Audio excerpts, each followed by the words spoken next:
adik kandungnya menantu Donald Trump. FIFA berdalih bahwasanya FFA ini hanya lini bisnis. Elemen supporternya itu kan nggak ada, ya kan? Iya. Itu udah segmentasi buat orang-orang kaya doang.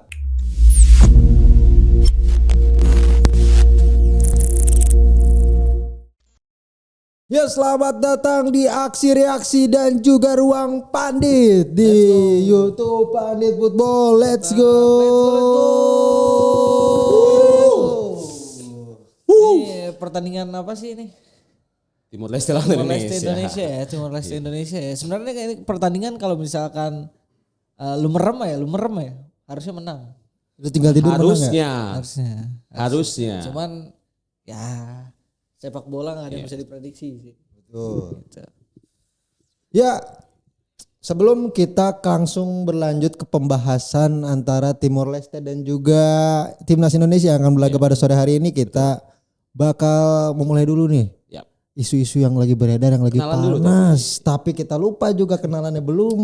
Sorry to say Bang Yazid. Kali ini ada gua Rai dan Ada gue Yazid. Dan ada Nguyen Hikam. lagi anjir atau gitu. Harusnya Timor Leste dong. Luis Figo. Enggak, gua ini banget soalnya bintang kuning banget. Ya, balik lagi tadi ke pembahasan yang tengah hangat dibicarakan baik di media sosial dan juga portal-portal berita lainnya. Yup. Ada tentang isu bahwa FIFA ini memprivatbargakan. Memprivatisasi Nah, itu dia memprivatisasi Piala Dunia. Piala Dunia. Betul sekali. Ini sebenarnya ramenya karena UEFA yang sudah memposting ya di media sosialnya statement daripada UEFA dan katanya didukung oleh 55 negara. Betul. Gitu. Ya, kalau menurut lu bagaimana nih Zid tentang isu tersebut? Ya kalau kita ngelihat dari awal dulu ya, sebenarnya ini kan isu rame karena ada media ya yang ngangkat gitu. The Guardian apa The Times gitu yang pertama yang ngangkat gitu. Karena sebenarnya ini masih rahasia sifatnya gitu. Dokumennya, proposalnya tuh sifatnya masih rahasia buat ke federasi-federasi gitu yang jadi negara asosiasinya FIFA. Tapi ternyata media ini dapat bocoran kayaknya dari negara asosiasi UEFA kayaknya yang kesel ya karena memang nih bentuknya udah jadi proposal yang jadi gitu. Betul. Proposal yang jadi dan bukan sifatnya diskusi dulu gitu nih mau dikemanain, mau jadi apa, prok gitu kan. Enggak, tapi ini proposalnya udah jadi. FIFA diam-diam ternyata emang udah berencana mendirikan sebuah anak perusahaan komersial gitu namanya FIFA Forward Enterprise atau FFA. Nah, katanya Kita sebut memang FFA aja ya biar gampang. iya. Nah, katanya emang ini perusahaan nantinya akan ngurus hak siar, penjualan tiket, sponsor sampai segala macam tentang Piala Dunia nanti komersialisasinya tuh diurus sama perusahaan ini gitu kan. Kemudian dari FFA ini mau dijual si sahamnya sebesar 20% kepada investor swasta. Nah, yang bikin gedeknya adalah ternyata ini kayaknya ada ini ya makin bikin amarah dari UEFA gitu karena sebenarnya udah personal banget kan UEFA sama si Infantino nih dari sejak Institusional sudah. iya udah. Tapi lebih personal ke Infantinonya gitu. Sejak pas Pildun lah maksudnya dari sejak yang awal Pildun kemudian pas kejadian Volarin Balogun itu kan kejadiannya pas banget mau lawan negara asosiasi UEFA kan Belgia gitu. Jadi makin marah lah. Nah, sekarang ada lagi nih yang bikin mereka makin personal gitu sebenarnya makin marah gitu karena sebenarnya ini dijualnya ke Thrive Eternal. Itu firma investasi dari Amerika. Betul. Punyanya Joshua Kushner, adik kandungnya menantu Donald Trump. Saudaranya Donald Trump. Itu. Jadi menurut gua sebenarnya kalau misalkan ini proposal ini dalam tahap maksudnya kayak ayolah kita diskusi awalnya kayak gitu misalkan kayaknya akan nggak mungkin langsung sekontroversial ini gitu sampai diboikot sana sini, ditolak sana sini gitu. Ya kalau misalkan bentuknya masih tahap obrolan gitu bukan yang lu mau apa enggak nih gitu. Kalau mau enggak gitu kan. Itu kalau misalkan kayak gitu jadi malah makin marah gitu karena bahkan dari UEFA sendiri gue ngelihat memang kayaknya sih ada kecurigaan dari mereka bahwa ini langkah politisnya si Infantino gitu kan. Ini langkah dia juga untuk memperkaya diri. Kayaknya UEFA ngelihat ke situnya gitu. Kayaknya enak banget lo memperkaya diri sendiri. Gue juga mau dong, enggak gitu. Kayak gitu. Tapi ya kayaknya banyak orang yang mikir kayak gitu juga lah, karena UEFA kan ya nggak suci-suci amat kan gitu. Tapi baru-baru ini kan ngeluarin pernyataan kan FIFA. Betul. Gimana tuh Mas Ikam? Jadi gini teman-teman ya, gue pengen mendudukan dulu bahwasannya sebenarnya Piala Dunia itu milik semua ya. Secara otoritatif memang diserahkan kepada pengurusannya kepada FIFA gitu kan ya.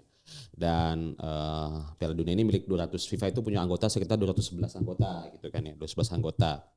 Nah, gue memilih kata privatisasi ya, karena memang sejatinya Piala Dunia ini udah ketika diurus oleh FIFA, dipercayakan oleh 211 anggota ya sudah diatur bersama gitu kan ya. Tapi kemudian FIFA ini membuat namanya FFA seperti yang sudah dijelaskan oleh Mas Haji tadi gitu kan ya. Dan ini bukan kali pertama sebenarnya, karena 2018 FIFA juga pernah melakukan hal yang sama dengan proposal 2018. Ketika saat itu SoftBank juga sudah mulai masuk dengan angka sekitar coba cek gua kalau nggak salah terakhir 25 miliar US dollar untuk Piala Dunia antar klub atau apa gitu, yang itu juga sebenarnya ditolak oleh UEFA 2018 ya kan. Dan sebenarnya FIFA ini kalau kita mau clear ya, FIFA ini itu institusi non profit dengan aturan hukum Swiss, dibentuk di Swiss ya. Ketika ini institusi non profit, tentu dia punya keterbatasan dalam mencari dana gitu kan untuk mengakumulasi kapital. Di era sepak bola modern, FIFA kemudian menciptakan satu lini bisnis baru, karena dia secara aturan hukum non profit nggak boleh nih, ya kan, yang nggak boleh berbasis keuntungan. Kita pernah tahu dari tahun 90-an mereka pernah bikin FIFA Marketing AG. Itu juga sama sebenarnya untuk lini bisnis bagi FIFA untuk meraup keuntungan. Begitu juga dengan FIFA Plus dan yang lain-lain yang kita tahu kan ya. Nah, kemudian jadi pertanyaan adalah proposal 2018 itu ditolak mentah-mentah oleh UEFA, tidak jadi. Alasannya kurang lebih sama dengan kondisi saat ini. Terus kemudian ada berlanjut ini mungkin Infantino makin lebih cerdas ya membaca peluang, apalagi kita mau tahu ini tidak bisa terlepas dari kaitannya dengan electionnya Infantino lagi. Kemudian dia membuat sesuatu FFA di sana. Dan semuanya makin dihubung-hubungkan dengan kondisi Piala Dunia di Amerika Serikat kemarin, pertemuan dengan Donald Trump, ngomong soal demokratisasi ya kan ya.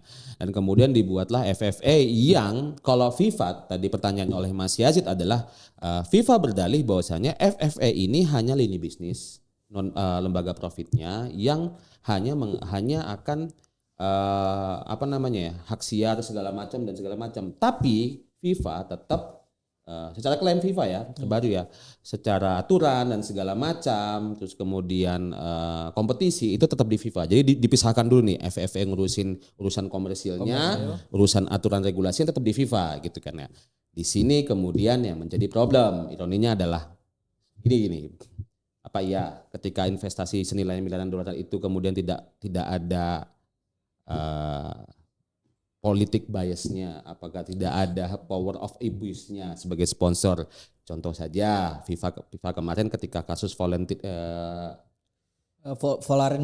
Balogun, sorry agak susah sebut namanya, itu saja tuan rumah saja itu akhirnya mengeluarkan aturan. Ini gini. Apakah tidak mungkin? Ini jadi permasalahan. Apakah mungkin FIFA tetap berdalih bahwasanya oke, sisi netralitas, sisi aturan tetap gua atur, tapi ini cuma ngurusin komersil aja. Kemarin aja itu Balogun aja, intervensi aja itu membuahkan keputusan itu. Terus yang kedua adalah kita melihat berkaca pada kasus Erick Thohir saat ini misalnya. Kita coba pakai perspektif yang clear dulu teman-teman, objektif ya untuk melihat pandangan. Erick Thohir jelas bahwasanya dia bagian dari mayoritas suara. Oke, karena begini, demokratisasi yang dimaksud oleh Infantino itu adalah setiap orang itu memiliki hak suara yang sama. Kita tuh sama kayak Argentina, satu gitu. Dan kondisinya mau election gini kan, uang yang dihasilkan dari FFA ini kan nantinya akan menaikkan skala uang untuk development sepak bola di negara-negara yang lain ya. Ini sebenarnya akan sangat menjadi kabar baik bagi federasi-federasi sepak bola di dunia negara yang berkembang gitu. Yang memang dalam unquote itu menjadi voter-voternya dari Infantino. Sedangkan Eropa, UEFA itu punya liga yang berjalan sendiri, regulasi yang berjalan sendiri, FA, kemudian Spanyol, kemudian Jerman nggak butuh sama uang itu. Mereka dari liga sudah berjalan gitu. Yang jadi permasalahan adalah ini kita akan melihat di konflik semakin runcingnya adalah pusaran konflik antara dunia berkembang melawan negara maju nantinya. Itu yang harus kita pahami bahwasanya ini akan mengarah ke sana meskipun dalam keadaan sepak bola. Sementara itu dulu. Iya, apalagi kan kalau ya intinya itu ya terbaru itu FIFA akhirnya berdalih ya kayak gitu kurang lebih, dan dia tuh bener-bener kayak bikin pernyataan yang pengen ngelawan UEFA gitu, bahwa lu sebagai konfederasi nggak bisa mewakili suara dari asosiasi lu gitu. Jadi satu suara satu, intinya kayak gitu. Jadi bukan UEFA ngumpulin 55, nah gitu, enggak kayak gitu. Jadi Inggris satu, Indonesia satu gitu. Jadi gue ngeliatnya nih memang akal-akalannya FIFA juga gitu, pinter ya kan, dengan 200 lebih anggota 211. itu kan ya kan 251 211 nanti gue cek lagi. ya kan maksudnya 200 lebih anggota itu nggak mungkin semuanya dari negara maju yang sepak bolanya tuh udah berkembang semua. Nah sedangkan Indonesia apa segala macam, Luxembourg lah gitu segala macam, kayaknya ini jadi ranah yang bisa disasar gitu sama dia gitu. Itu dilihatnya dari segi itu kayaknya. Apalagi nih gue janggalnya juga pernyataan ini tuh muncul ketika udah lama, udah banyak banget gelombang penolakan gitu loh. Dan di situ mereka berdalih, enggak kok ini bukan proposal yang udah jadi gitu. Ini masih bisa didiskusikan. Enggak gitu, lu dari awal juga diberitainnya udah mau atau kagak gitu ya. Itu yang bikin marah juga sebenarnya kan. Ya ini ya apa namanya pertama kali benar kata Mas Yas itu The Times duluan yang akhirnya spill the tea itu ya, The Times akhirnya spill the tea duluan, kemudian ya the media Eropa dan segala macam. Lalu ketika narasi kemudian belakangan makin memojokkan, bukan makin memojokkan ya, makin banyak kontranya, muncullah hari ini Sky News yang statement dari Erick Thohir kan ya, muncullah. Kayaknya gue selama mengikuti kasus ini tuh baru ada sentimen positifnya di sini nih dari rencananya ya dikeluarkan oleh Erick Thohir. Kita runut 5 sen dulu ya. Tentu bahasa Erick Thohir itu bahasa sepak bola dunia berkembang gitu loh. Ini akan tambahan dana buat negara Indonesia itu akan bagus gitu. Tapi gini loh, konteksnya adalah ini tuh gini loh, sepak bola yang kita main bola nih, kita tentuin aturannya, selesai gitu, urusan sponsor. Bayangin ya, FIFA itu institusi non profit yang punya aset, nilai asetnya itu miliaran dolar, dan Piala Dunia kemarin tuh mereka menghasilkan profit tuh sekitar 15 miliar dolar. Gila-gilaan gitu. itu. Apa kurang cukup gitu loh? Apa kurang cukup gitu loh untuk kemudian ke negara berkembang yang kita tahu. Oke, nanti itu off the record aja kan kita ngomong, tapi istilahnya begini. Tentu gak akan sama kita sama Spanyol gitu. Kecuali kita akan belajar dari revolusi segala macam, sepak bola segala macam, tapi perlu dilihat bahwasanya ketika privatisasi tidak mungkin lagi-lagi yang paling terdekat adalah pemain akan jadi korban. Itu. Iya sih, yang pertama pemain akan jadi korban gitu. Itu Rai. Oke, kalau itu kan dari pemain ya. Kalau kira-kira ini ngaruh nggak sih ke supporternya? Supporter sih. Jelas ngaruh karena ini udah Amerika men. Ini udah Amerika. Gue coba ngasih contoh dari NBA aja ya. NBA itu udah mahal banget siarannya. Gitu NBA League Pass tuh. Lu mahal banget udah itu. Maksudnya buat nonton selama ini. Maksudnya sekarang aja nih FIFA yang ngurus gitu hak siar. Itu kan kita kemarin udah ngobrol-ngobrol kan sama ada beberapa TVRI, orang Maxri Vola segala macam. Itu tuh gede banget biayanya mereka ngeluarin gitu loh. Bakar uang berarti ya. Iya, jadi wah ini kalau diurus sama Amerika, lu tahu sendiri Amerika kayak gimana gila-gilaannya. Gua nggak yakin nih Pildun nantinya akan ada yang 100 ribuan kayaknya nggak ada. Contoh aja ada satu konten kreator yang kayaknya FYP di kita deh kemarin yang nanya berapa uang yang lu habiskan untuk partai final. Ingat gak ada konten itu? Itu harganya gila-gilaan men di partai final itu aja. Bahkan ada satu tribun tuh yang wah itu miliaran. Oh itu harganya mahal banget yang lu bisa nikmatin sambil duduk sofa dan segala macam itu kan. Nah itu dampak nyatanya lah gitu. Gue yakin memang secara komersil akan sangat maju ya gitu ya sepak bola. Gue yakin banget gitu. Tapi ini akan jadi kehilangan semacam ini kan sepak bola tuh beda gitu ya sama basket sama apa segala macam. Ini kita punya elemen passion dari supporternya gitu loh. Kita punya segmentasi yang berbeda juga dari F1 apa segala macam. F1 dari awal muncul juga itu udah kayak orang kaya doang yang nonton kayaknya gitu loh. Beda sama sepak bola yang dari awal tuh memang ini kelasnya rakyat, kelasnya pekerja segala macam. Jadi itu loh maksudnya kayaknya UEFA juga masih ya walaupun UEFA juga sebenarnya secara moral nggak baik-baik banget lah ya. Mereka masih juga mikirin itunya lah sedikit juga ada gitu. juga ya. Kan terbaru kan statement dari Perdana Inggris terbaru tuh Andy Burnham tuh yang ngomong kalau misalnya dan ini juga akhirnya Inggris punya Perdana Menteri dari Labour Party lagi ya. Si Andy Burnham ini fans Everton dia. Fans Everton dia. Andy Burnham statement kenceng banget. Gue udah masukin di brief tapi kayaknya belum dibikin. Dia bilang begini, sebenarnya intinya kritik terhadap ini bahwasanya ya sepak bola itu milik orang-orang yang rela panas dan kehujanan berada di tribun. Dia bilang itu. Dia bilang itu seorang Andy Burnham. Dan kemarin terakhir di podcast yang kita bahas soal Pildun kemarin kan itu yang hilang dari Pildun di Amerika kan. Sebenarnya elemen supporternya itu kan nggak ada. Ya kan itu udah segmentasi buat orang-orang kaya doang jadinya. Langsung buset deh, siapa yang sanggup beli. Bahkan influencer di kita pun sempat ada yang anjir ini mahal banget. Mahal banget nonton Piala Dunia gitu. Gimana kita? Lu udah influencer ya? Itu sekelas influencer, kelas orang-orang kaya di kita lah gitu. Benar. Dengan dolar yang semakin gue sih gitu mampu kan. ya. Enggak mampu Maksudnya juga. ya jangan lah. Maksudnya influencer orang-orang kaya di kita aja kayaknya ya mikir-mikir gitu nonton bola, apalagi kita udah nggak usah lah bermimpi kita nonton Pildun lah gitu. Kalau misalkan nanti udah dikomersialisasi kayak gini ya kalau dari inian sepak bola komersialnya ya bagus gitu. Bisnis segala macam pasti ya bikin sepak bola makin berkembang karena duitnya nih gede banget nih gitu kan. Cuman ya itu lu akan sedikit menghilangkan elemen supporternya di situ. Ya, pada akhirnya gue sepakat dengan teorinya Guy Debord ya, yang mengatakan bahwasanya dengan kasus ini ya dan Piala Dunia ya, sebelum kita langsung masuk pertandingan ya.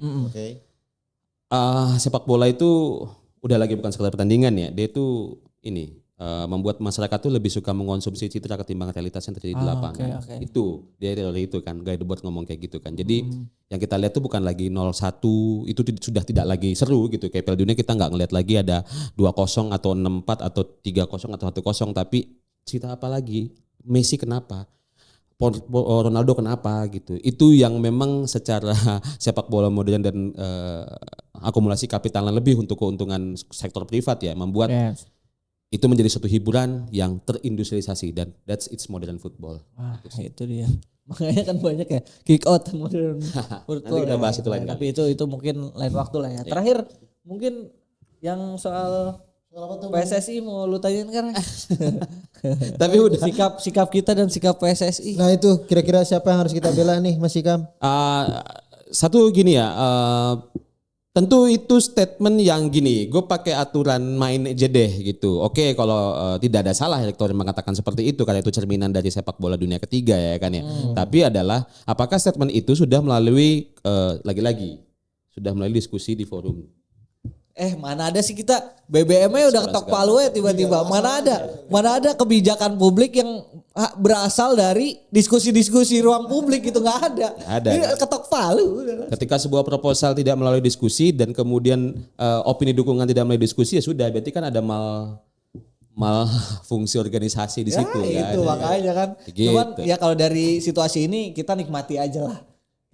Karena gini loh. Karena gue ngelihatnya gini, karena UEFA juga kan bukan orang yang tidak suci-suci banget. Bukan, ya secara moral juga kita ngelihat ada standar ganda Israel dan Rusia juga kan. Betul. Ya kan kita juga nggak ngedukung dia, tapi saat ini tentunya kita kontra sama FIFA. Itu aja sih pastinya ya. Karena kita bukan ada di pihak UEFA, bukan ada di pihak CONCACAF atau Amerika, tapi ya kita sama-sama kontra aja.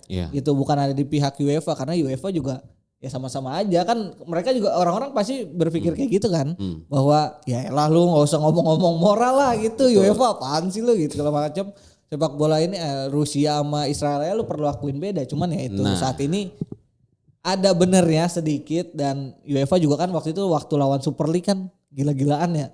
Tapi format Super League mau dipakai buat UCL gitu kan. Gitu kan ya itu mah ini aja lah gitu. Lagi-lagi hegemoni antara dua kekuatan ya. Iya itu. Kita sebagai bangsa berkembang akan kemana tentu saja akan terhegemoni juga.